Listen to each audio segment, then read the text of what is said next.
So hello, welcome to this new roundtable conference, Drawing and its Exhibition.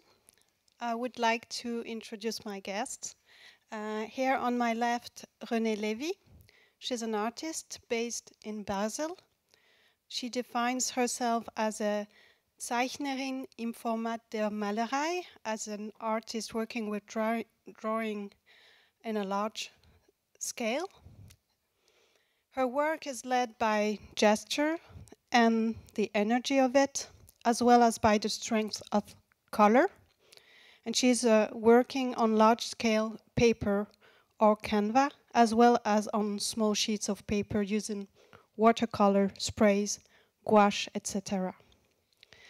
She pays very special attention to the space where she shows or installs her work, and she will explain more about how the drawing comes out in the studio and from the studio to the exhibition space.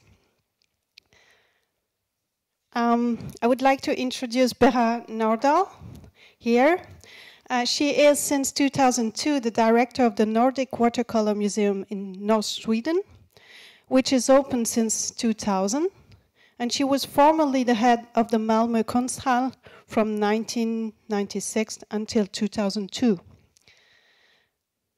In 2010, the Nordic Watercolor Museum was awarded the Museum of the Year by the Swedish ICOM and the Association of Swedish Museums for its dedication to the water-based art as a medium and its contribution to the community as a bridge between research and education.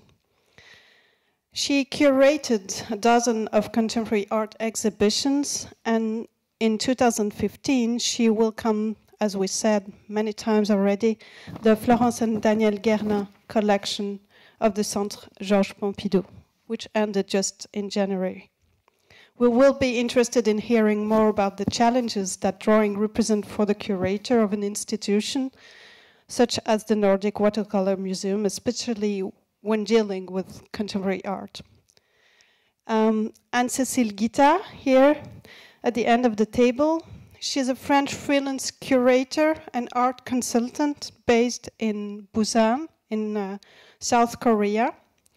Her interest in drawing comes from her first professional experiences along with ancient and modern drawing experts at the Galerie de Bézère and Galerie Antoine Laurentin. And as an art consultant, she has been project manager for the FID Prize, the International Drawing Competition for Young Artists.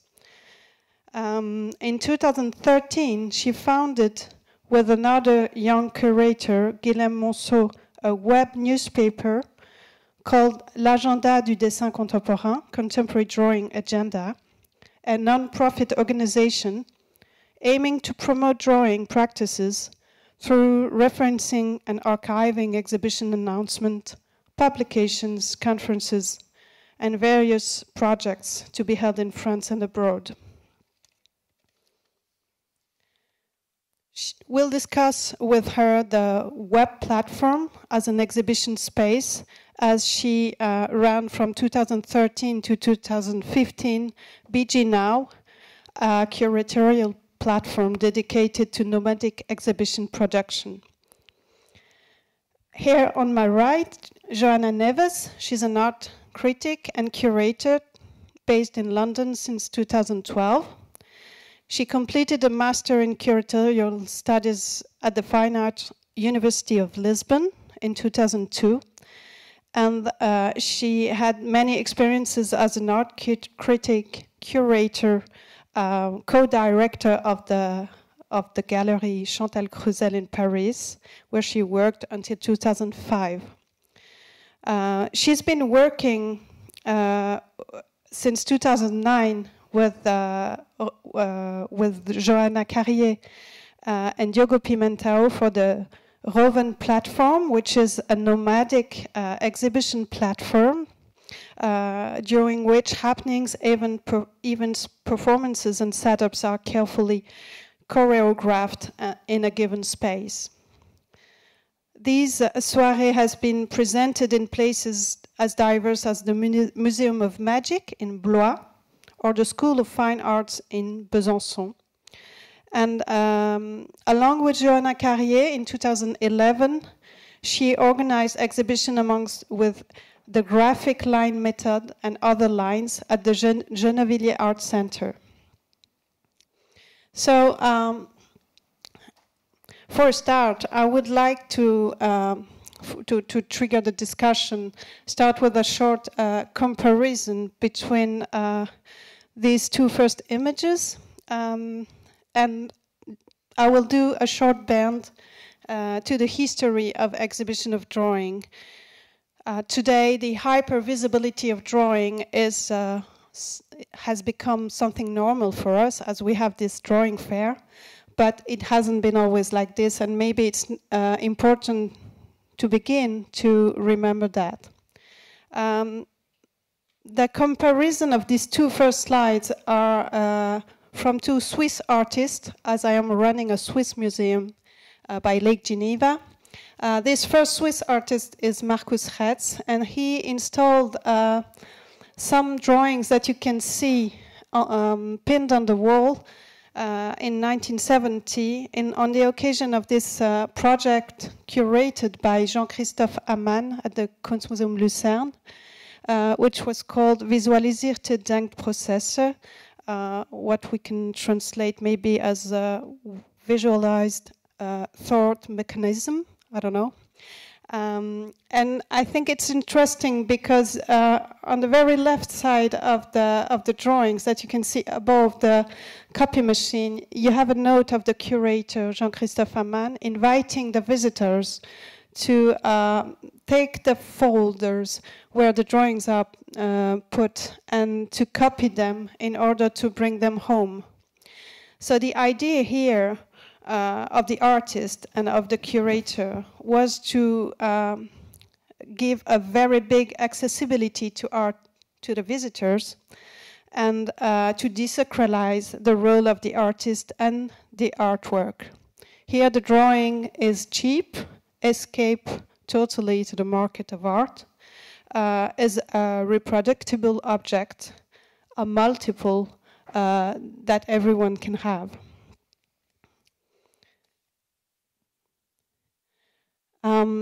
40 years later, here another Swiss artist called Alain Huck, whose installation here was shown at the Art Unlimited in Basel at the art fair in 2011. Alain Huck works with charcoal.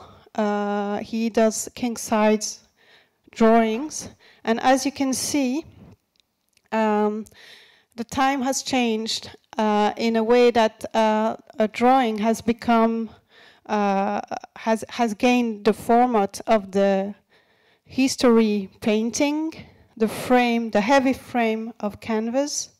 And as we bought one drawing for our museum lately, I can say that it's very heavy to transport and then very expensive to have.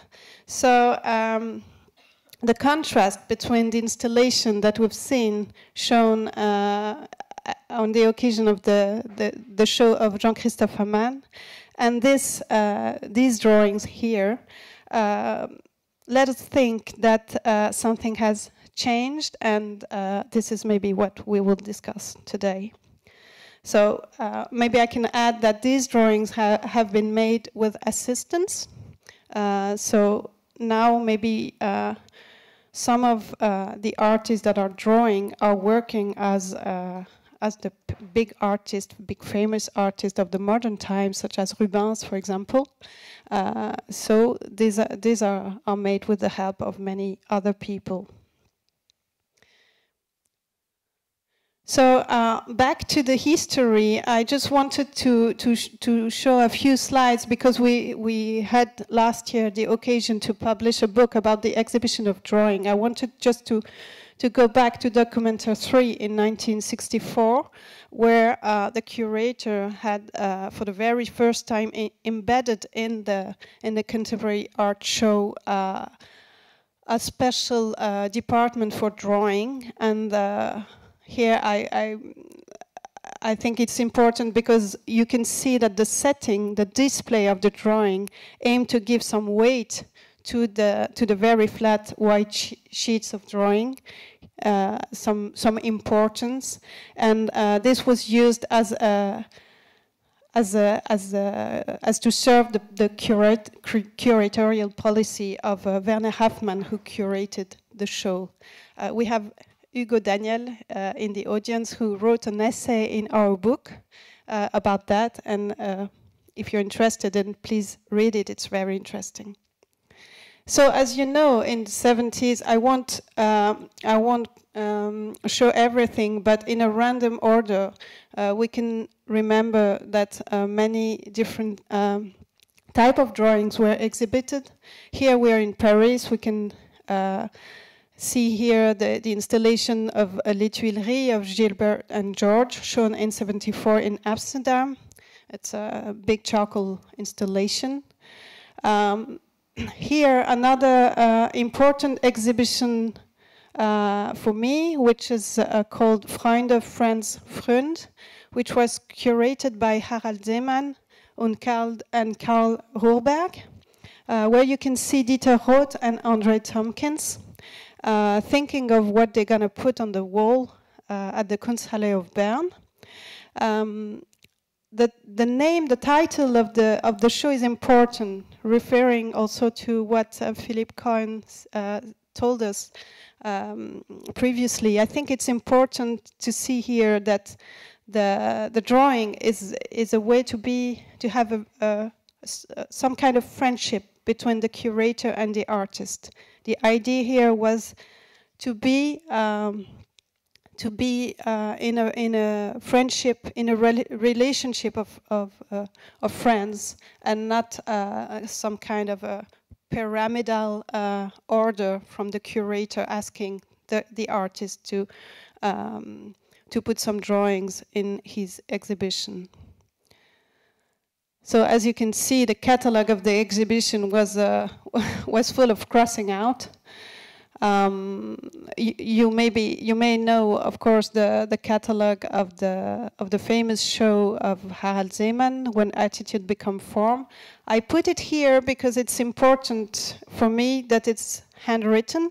So as you can see, and if you go a little bit in depth of this problematic, you will see that many of the catalogs of this period of the 70s are handwritten or with some margins, with drawings or comments. And this is important because you can see that the curator begin to draw himself as well as the artists that he's exhibiting. The working drawing and other visible things on paper, not necessarily to be viewed as art of Mel Bochner. Maybe I don't comment it, but important to know that it was a very big, very important event of, as an artist project of exhibiting small drawings. 66. Some fanzine or journal, such as Studio International, where Pistoletto made, for example, this drawing in 1970. This work, the Möbius strip of Karl André, shown on the occasion of diagrams and drawing at the Kroller Müller. So many different things happen between the 70s and today, and well, I'm referring to this book that we've published with Rowan last year, which gathered these different exhibitions even. So back to the present now. Exhibiting drawing has always been a very big issue because of conservation, because of light, because of scale too. So I'm very interested in knowing more about how How do you deal with that, René? I know that your work is done into the studio, but then afterwards that your partner, Marcel, plays a very important job in this part of the work, meaning putting the drawings into the exhibition space. Could you explain a little bit more about that? It's every time another way of sharing. We make work sharing. And here in this exhibition, I'm a little bit confused because I didn't know that we will begin with this exhibition, because that was my first drawing exhibition. And it's, I think, 3 years ago. So it's not a special exhibition of mine when you spoke in the beginning of the drawing as a big size. So this exhibition is an exception, because we had here mostly little-sized drawings. Same like on the booth of Bernard Jardin. But your question about our work, I'm the drawer, I'm the painter, and Marcel is much more the curator of our work, and the name of our work is René Lévy. So he is some kind looking what I'm doing, and we do discuss about the work, and we both agree that we can show it in this way of installation, and it's always another way. Then we put it up. And of course, then it's the third person, and that's the curator. So mostly it is a work between Marcel, me, and the curator. I see in the audience Claire Lerestif. We had that also in Credac, as we made in Credac the show. And the good thing for me is I'm much more concentrated in my drawings, and I'm less concentrated in the context, even if when I know what the context is. So in this show, you see that Marcel created, or we invented a new form of frames. And this frame has always the same measure, that's 65 to 56 centimeter. And this frame is like a sandwich, 2 glasses, and between the sandwich is the paper. And the paper has different sizes. The paper has not to do with the size of the frame. And in this show, we made a line over the whole space, which is almost a problem, the space, because every space has a problem with the white cube. And I never found the white cube, the ideal white cube. And for us, every sign in a space or in the architecture is a story. And here in this new building, it's a new building, the FRAC in Rennes, we saw also the story of the space, in this space, with the big windows. And we will not see, perhaps, in the photos, but the space is enlarged, but it's not rectangular. Yeah, you see it here. Yeah, you see it here. And you know that we never have the white cube, but it's always a question, what shall we do of it? And for us, it's always also a chance, a challenging moment of do another how to say, voice, another voice, or an artistic voice to the architectural voice. Here in this space, I had the feeling that the architect, I don't remember the name, Odile, no. How was the name of the architect, Marcel? Odile Deck, yes.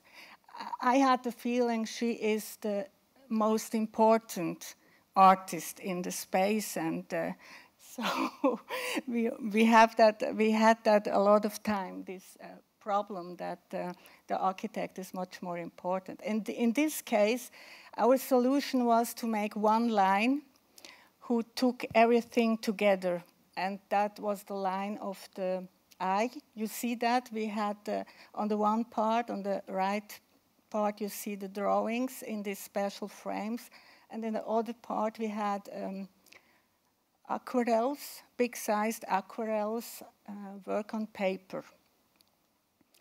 And these, we made them for the show.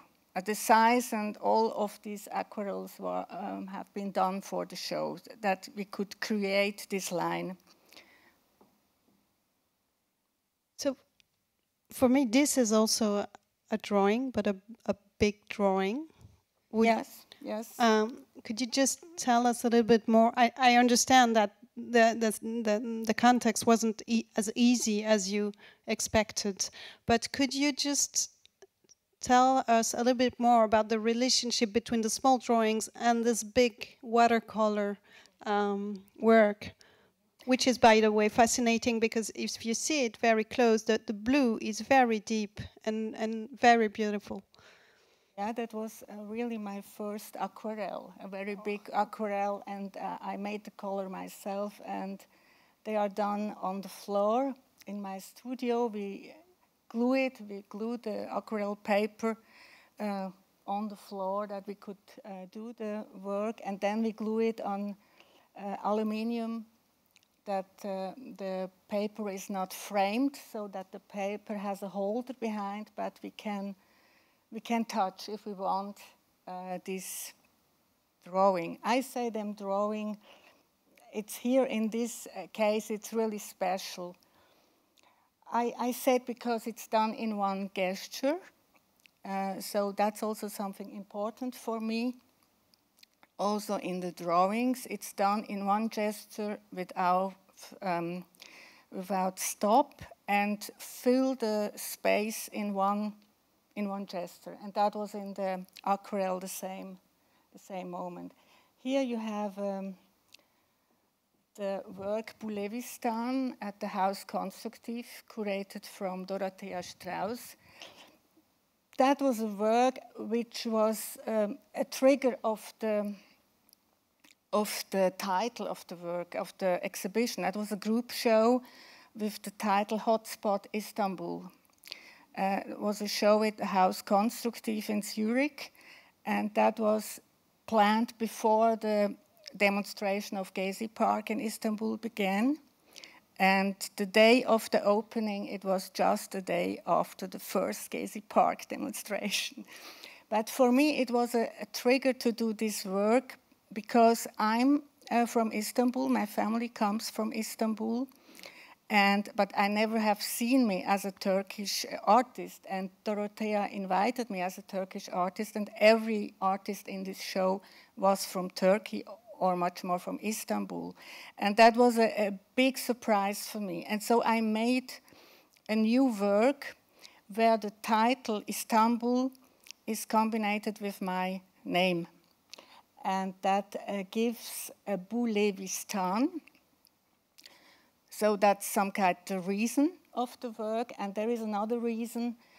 It's my fascination for letters and numbers, and my fascination for doing one sign in one step. And in this case, I don't know if you see it, in this case you see that the frame, the cross of the chassis, which is behind, is part of the drawing I made. So that's kind of help when I wanted to do this letter, which are invented, that doesn't exist. But the cross is something which is always similar, and that gives, for the 10 pieces, gives, a same language. Here are other signs on the walls. Would you tell us a little bit something about this project? Yeah, that is L'Art dans les Chapelles. That's a project in the Bretagne. They made it every year, and here I was invited for one of these chapels. That was curator Karim Gadab and Emilio Vary. And here in this chapel, they gave me a really long wall, so because they wanted a big wall drawing of mine. And I realized that it's never possible for me to do a big wall drawing in a chapel. And I decided to enlarge my Sudokus, to make a projection of my small Sudokus. And with this projection, I had, can you show perhaps the other? Yeah. I had the possibility to make a new light situation in the space. Of course, first thing are the Sudokus you're seeing. I mean, they are not, it's my solution of Sudokus with my special signs on it. I don't want to speak about the work itself. But here we made a new light solution for the space, and also here we don't see it really good. But the ceiling of this chapel is a wonderful ceiling with wonderful paintings. And with the normal light of the space, it was not possible to see these ceiling paintings.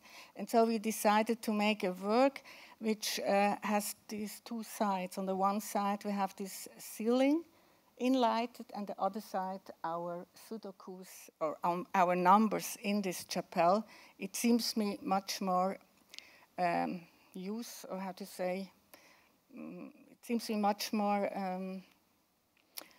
on a point with the chapel, the numbers, and the cultural way of chapels. Thank you. This is, I think, one of the a development of the Sudoku here that you did last year, and yeah, I would like to ask Bera Nordahl about the collaboration with the artists and the exhibition of their work. You have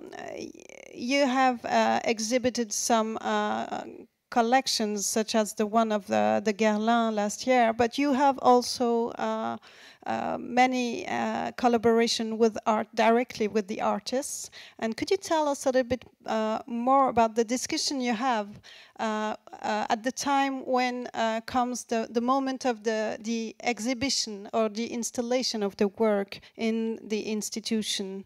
Is it easy? What happens? Thank you for having me here. Yeah, it's actually very different from artist to artist. I love to do sort of solo shows of artists and really go into a dialogue with them. So it's usually it can take sometimes many years, sometimes a shorter time to sort of from the idea that when I approach them to do a big project and then to the finalization. But some artists are very involved from the process from the beginning to the end and want to be in the whole process of really building the exhibition too. Others not. So it's very different from artist to artist.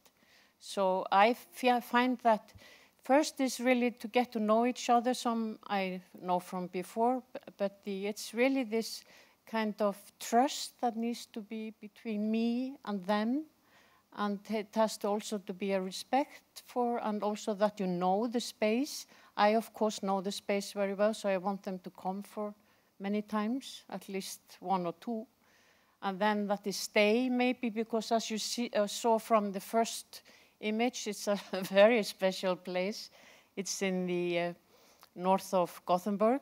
It's on an island. It's by the water, and it's only 15 years old, this museum.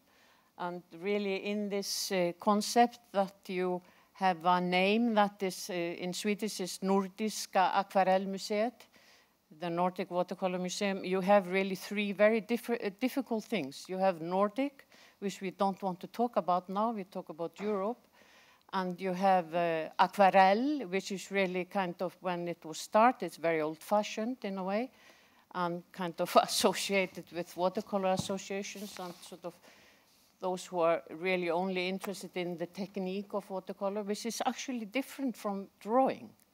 Drawing and watercolor is not really always the same thing.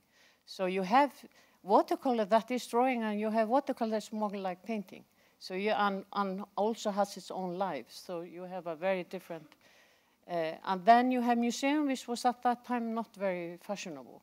So for me, this was really a great challenge. And it was interesting when you're showing the earlier images of the early shows from especially the 70s. I remember that was the first shows that I really was brought up with, you know, because I'm really brought up with conceptual art of the 60s and into the 70s and installation art.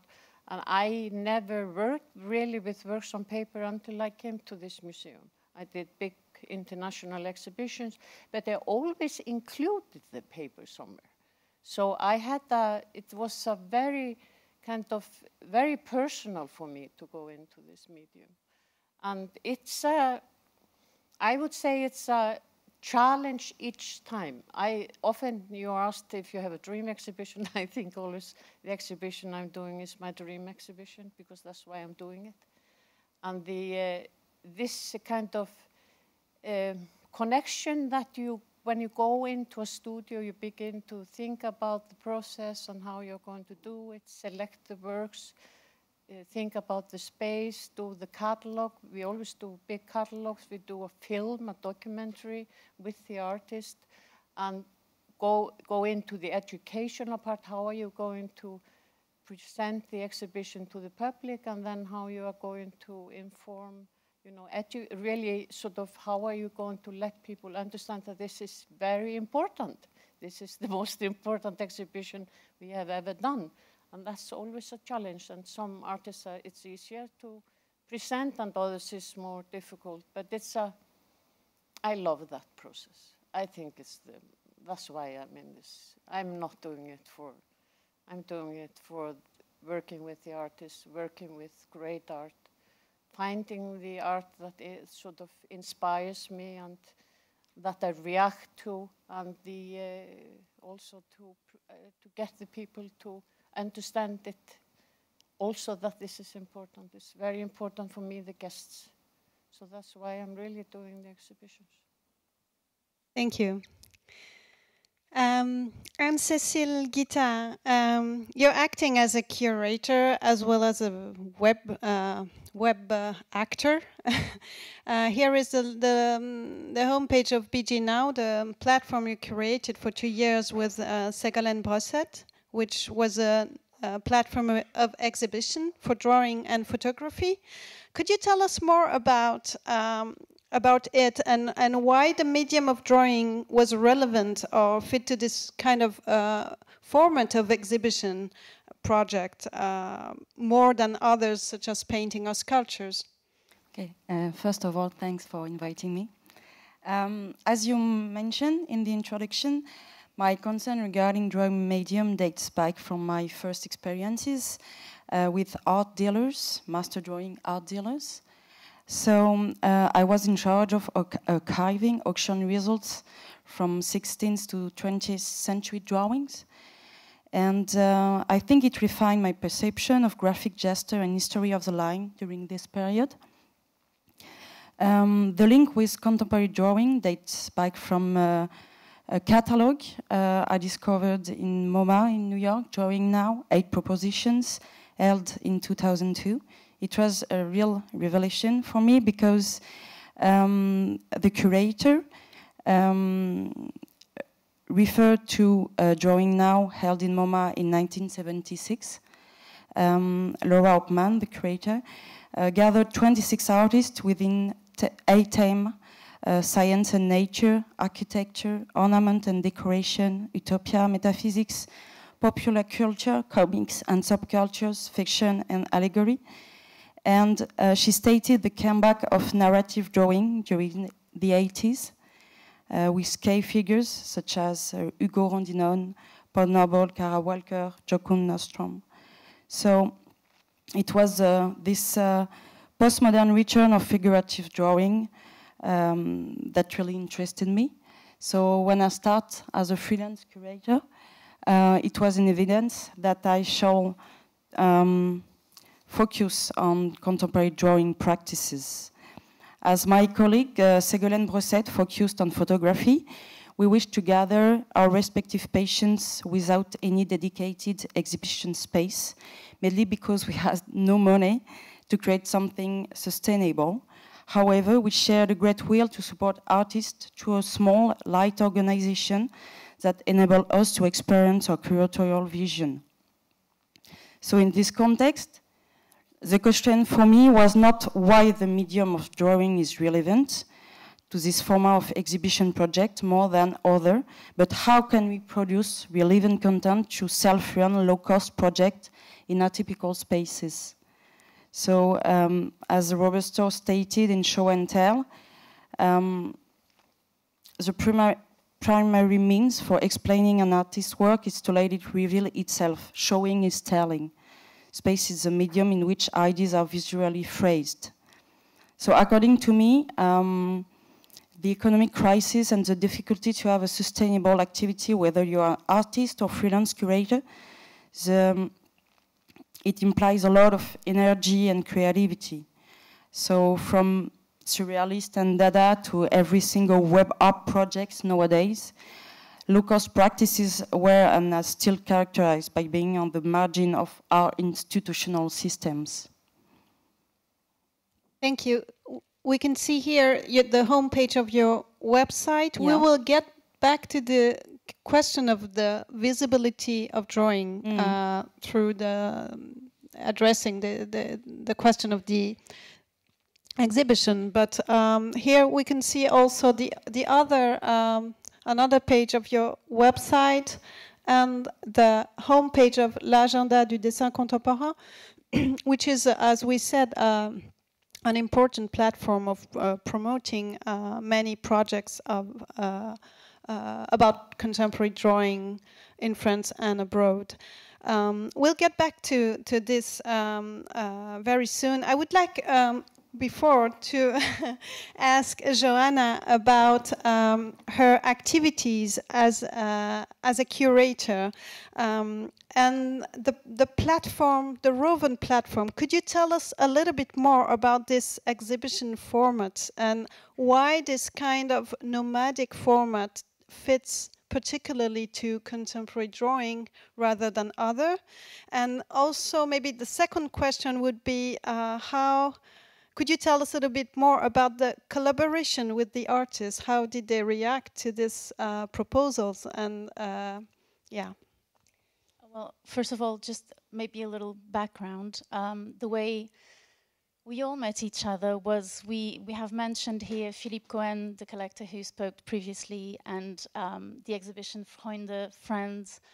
We all mentioned friendship, and this all started with a big friendship first and foremost. Then writing texts for myself, writing for Roven magazine, and then we started talking about our desires and how we wanted to perhaps expand on what we were doing with the magazine. And I was also looking personally and admiring the work that Joanna Carrier and Marine Pagès were doing with the magazine, because it is a carefully curated magazine. It's really, I think the best way of seeing that is that there are two ways of collaborating with them as an artist, which is punctuation and trame, meaning that apart from the texts and apart from the portfolios, you also have artists collaborating throughout the magazine or filling spaces inside the magazine, for example, inside the cover. So for me, this was already a space, because we're talking about drawing in space. The magazine for me is already a curated space, although of course it is about conveying knowledge. And in a way, they were looking at my work as a curator and saying, you know, you also work in some sort of space, and maybe we could find a way to meet in between. And so the idea was to use space, well, we talked about friendship, we talked also about not having money, so of course that has a lot to do with it. But it was also an idea of taking the readership, so people who read the magazine, who enjoy the magazine not only for the text but also for what it is visually, and creating a sort of event that unfolds in time throughout what we called soirée, an evening with Roven, in spaces that already had shows that were kind enough to provide us a space, and we would display the work throughout the evening. And therefore, in that way, the readership was kind of going from the magazine through this process of us displaying the work, and was kind of caught in between, and went from being a readership to becoming a sort of audience. And something that was quite brilliant, before talking about the collaboration with the artists, was that we did from 2009 to 2012, we did 5 or 6 of these soirées, because as you can imagine, it's a lot of work without being paid, but it's also a lot of fun. So of course we wanted to do them. We did 2 at Café au Lit, which is a private apartment of an art critic, Jens Emil Zenwald. The first one was at La Vitrine de Cergy. It already had an exhibition, so they had to remove a few things, and then we entered into the show. So in a way, we kind of thought of these events as jumping out of the magazine and kind of invading a space. Not aggressively, of course, with lots of love. And so the idea is that throughout these events, we received works by fax, for example, from Stanley Kenlain, this was a soirée organized around the idea of collective drawing. And so we would hang the drawings in a sort of very circular wall that Emile has in his apartment. And so people were there and they would see us install the work, and in a way they were parts of the thinking. And we took drawing as being a form of thinking with the artist, but also of thinking with the audience. And a magical thing that happened in all these soirées and in all these events is that, you know how it is in openings when you sort of talk about yourself, you meet your friends and you say, well, I'm doing this, I'm doing that, and you kind of unfold your CV and everyone talks about what they're doing. And during these soirées, not to be too braggy, but we noticed that people were talking about the work, and they were talking about curating, they were talking about drawing, they were talking about what it meant to be in that space and what it meant to be part of, well, the collective drawing, of course, was one of the most effective ones in that sense, because, for example, we were in contact via Skype with Moms, which is a collective in Iceland. And the idea was for us to go there and ask them to draw anything we wanted. So they were at our command. And we had, any person that would pass by, they could even call the person if they saw someone passing by, would ask them, you know, someone asked to draw Napoleon, for example, I think. So in a way, it was a way to connect with the audiences. In terms of the collaboration with the artists, so what we wanted to do is that because we were thinking about me as a curator, about the magazine, about curating shows and space and drawing in space, because in this idea of friendship, what was interesting is that Marine, who is there and who probably will have something to say about this, and Joanna Carrier, they went towards drawing. And me in my researches, I was never particularly thinking about drawing, but I always ended up working with drawing. So in a way, we kind of met in between. And in this collaborative way, and in the way we were thinking differently about, say, the same subject, we wanted to extend this sort of experimentalism to artists. And so the idea was to ask artists of a particular work. For example, it was not possible to work in the same way with all of them. For example, we were fascinated with that person, Matt Mullican's alter ego, that comes up when he is under hypnosis. And so, of course, when we contacted Matt Mullican, we had an idea. He didn't have time for us, so of course he was not going to discuss at length what he was going to show. But we said, we're really interested in the drawings of that person. Can you send us photocopies of the drawings so that we can just install them? And he agreed to it. With other artists, for example, well, this takes me to something else, which is us becoming artists, which is a very dangerous thing, but I will explain it later. With other artists, for example, Charles Lopez, who's a French artist, had quite an interesting set of works, which was he had found places in France and Belgium which were called nulle part, which means nowhere. And so he did one of those MAPI or Michelin kinds of itineraries online. And so we had an itinerary to go from nowhere to nowhere. And we said, well, we're really interested in that work, and it would be great if you could install it in the space at, say, 10:10. And he said, no, I'm not comfortable with that. So he created something for the event, which was to read all the MAPI instructions, which are very boring. We had a time to do it. And he stayed in front of the space, and we had envisioned something quite beautiful, which was him walking along, the people talking and drinking. He actually, what happened is that he started talking, and of course everyone moved away from him. He was at the center of the action, and he read everything, and everyone applauded at the end, I think, if my memory is correct. So in a way, artists reacted. And what he said, my point here is that he told me that he will never, ever do performance again, but not in a bad way, not saying it was a horrible experience, saying it was for that place, it was for drawing, it was for that kind of mental space that you asked me to create. I loved it, but it's not really the kind of work that I do. So to answer your question, I'm talking too much, aren't I? No, so to answer your question, the way we worked with the artists was in a very collaborative way, ephemeral way, and we really wanted to interact with them and to show the work differently, because we are heirs of conceptual practices, and I think Bochner's show with the photocopies of technical drawings along with artists' drawings is really an inspiration, I think, for our generation and the previous generation. We all understand drawing in a very expanded sense that goes up to graphic inscription, documents, etc. So that was basically the point of the Soirée Rovenne, where you're seeing there is no torture. Some of them are my children, and it's Benjamin Auchard in the middle. And he was asking them to draw very abstract things from landscape, for example, wind. And this was at the Blois Museum of Magic. I could go on and on, so I'm just going to... Yeah, I'll get back to you, don't worry. It's very interesting anyway.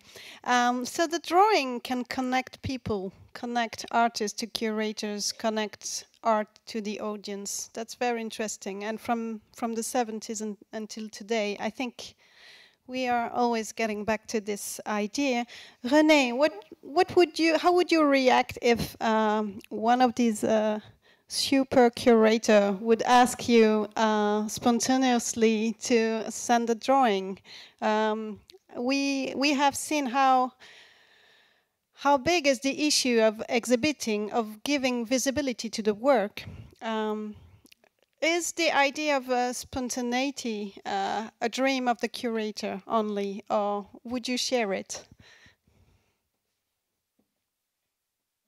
Of course, I mean, spontaneity is something which is very near to my work and also to my character. And honestly, I was really thrilled of every three.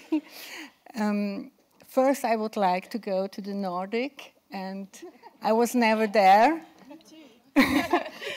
And to look to a space, that's for me important, the real space. And then, of course, a magazine or a web is also a space, but for me in another way. And I'm also, I'm challenged of that, but I have also a lot of critic questions behind. For example, you said the magazine as a space, and sure, the magazine is a space, but I'm not sure if I know the whole story of magazines, if I know the whole language of graphic design, if I know the whole language of typography. For me, a lot of things are connected with magazines.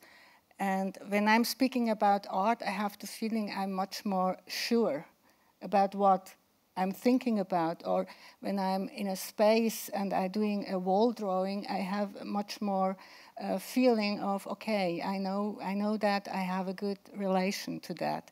But of course, I would like to do something, but for me it would be clear to do something very new.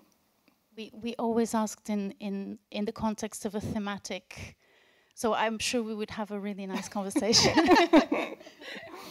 So about giving visibility to drawing, getting back to Anne-Cécile, we were talking about the Agenda du Dessin Contemporain. How would you describe this web platform as a tool to show drawings? Would you call it an exhibition space, or how would you name it? From the starting point as a curator, I didn't had any research platform available to develop the themes I was interested in. So I had this idea to archiving all events dedicated to drawings, whether exhibition, public exhibition, institutional exhibition. And then I think it was very interesting to develop a magazine dedicated to interviews, so we can have a quite large point of view about what is happening in contemporary drawing right now, whether interview with artists, curators, collectors, every people linked far or close to drawing. So that's how I started this. But I don't think it's a curatorial platform. I don't see it like that way. It's a place for debate, exchange with people interested in drawing. But I don't think this website as a curatorial platform. Okay, thank you. So I can see the time is passing very fast. I have a last chapter I wanted to discuss with you all, which is the perception of drawing or watercolor or whatever artworks on paper or not on paper. I don't know what we do call drawings in a broad way. The perception of drawing, Bérard, I was very much interested in what you said previously about the distinction between watercolor and drawing. Of course, it's something that is always different between the cultures. If you, for example, if you have a book of technical about the techniques of drawing, there will be a very often a distinction between watercolor and drawing in the American, for the American, for example, but we don't do this difference in Switzerland. But I was interested in how the audience have react to the project. Do they see the exhibition as artwork exhibition, or are they always aware that you are showing works on paper? Yeah, that was really why it started. It sort of was it actually came from the Nordic Watercolor Society, the idea. And first it was really about the technique, because you have, actually we call them a little bit fundamentalists. And that's really about how you use the water with the pigment. So you have water on water, and you have dry on dry methods. So you have very different methods in watercolor. But it was very important that the people who really started the whole concept and the whole project they were really aware of that they had to look at the medium of watercolor in a much more contemporary way. So the idea was always that we would sort of have the basic, both for collecting and showing, was works on paper and even drawings, but that it would be kind of also an edge that we would sort of a gray area, what we call, where you can look at watercolor which is water, color, and then you have the paper, so you can really see it as a concept. So we have also done conceptual art around paper, around about color, and also about water, only water. So it's that is one idea, and then another that we use often is the expression of watercolor, because watercolor is not like often drawing; it's very light. So you often it has this lightness of the color on the surface and how you mix the water with the pigment. So it's you have a kind of a transparency that we often, and you see it in acrylics. So you see it often in other mediums, and we use that as a kind of what we call a borderline. So we have the basic is the classical way of looking at watercolor, or you can draw with watercolor. You know, this is very funny. You know, but it's actually a challenge because you have to think about this all the time. So I find we have a. It's first this very special name, then we are in a very special place, you know, really in the periphery, and then we are also using a medium that is very special. And that means that we have to challenge everything that we do all the time. And we are a private foundation. We get a very important contribution from the region and from the community, but we also have to really think about money. And we have been very successful. And I think it's a little bit, is that we had a quality standard all the time from the beginning. We never gave, in for, that we couldn't sort of do it. And then also we are kind of local, but we are international, global. So we do very big international exhibitions, work with important institutions like the Pompidou with the Guerlain, and then we do very personal, intimate exhibitions with artists. And some of them be very unknown, so it's really a project, a very important platform for them.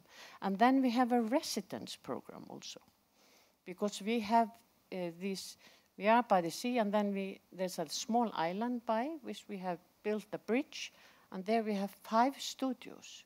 And there we have been able to have both a very short residence program of 7 days, where artists apply. And first we got 10, 20.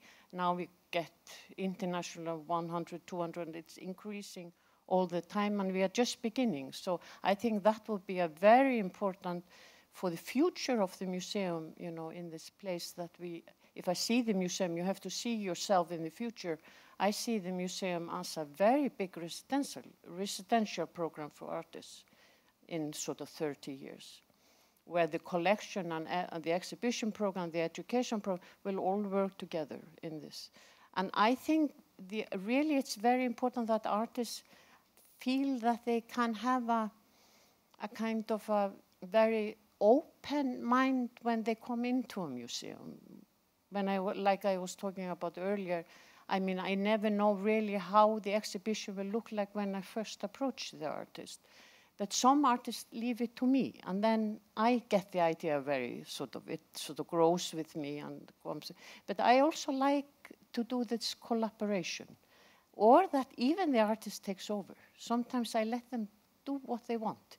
And often that is such a pleasure to just watch as a curator. I do all the boring works, and then let all the others, and then he can do whatever he wants. And that is often the most creative part, when you get the artist to do the whole work and really take over the space. And we change the space a lot. We build all the time. We change all the colors all the time. We change everything all the time. So every exhibition is very different from the other one before. Thank you. So maybe one last question, and then we will let the audience ask their own question if they want. René, about the perception of drawing and how do we give some visibility to it? You are a very good teacher, you have a very big engagement in teaching. And I remember once you were telling me that as you began to teach watercolor to your students, firstly they react very badly, and they were like, "Oh, it's very conservative, and we don't like it." And could you tell us a little bit more about how do you transmit? How do you teach the importance of this kind of technique, and the way to show them afterwards out of the studio? Good question, because before I thought when Bera said how important watercolor is, and I totally agree. The near thing to drawing is also the transparency, yes, and the layers, and you never can, how to say, yeah, sure. Du kannst nicht verstecken. How do you say that? You see everything. It's like a Röntgen bild. You don't see if something is wrong or something happened, like an accident, you will see it. And I think that's very important, because on painting or also in photography, you can change a lot, and on painting you can make layers and layers, and in watercolor it's not possible to make too much of layers. And so for the students, it's really important that they see the original and that they see how it's done. Most fascinating was for me when a collector told me that he wants to make himself the technique for understand. And for the new students is the same thing, because most of them look on the internet or on magazines to works, and even when they don't know a work, they say to me, yes, I know this work, yes, I have seen Sol Louis, yes, I have seen Joan Mitchell, and when I'm asked, where have you seen that? And you don't believe it, they say, I have seen it on the magazine or on the web. So for most of my students, it's a reality. And for me, it's important to show them what the reality is. And one is to show them the technique, okay, but that's another story. But the most important thing is to show the originals. And I mean, we in Basel are very lucky with that, but I really think that's the most important thing as a teacher, to show them the things and also to speak about and also to think how the artist made it and how the decisions have been. All that you don't see it in a photo or in a print. Okay, thank you very much. Teaching drawing is a theme of tomorrow, I guess. So we will know much more about that tomorrow. Looking forward. Thank you to all of you. Now, I don't know if the audience want to ask some questions. If no one does, thank you very much. And yeah, thank you.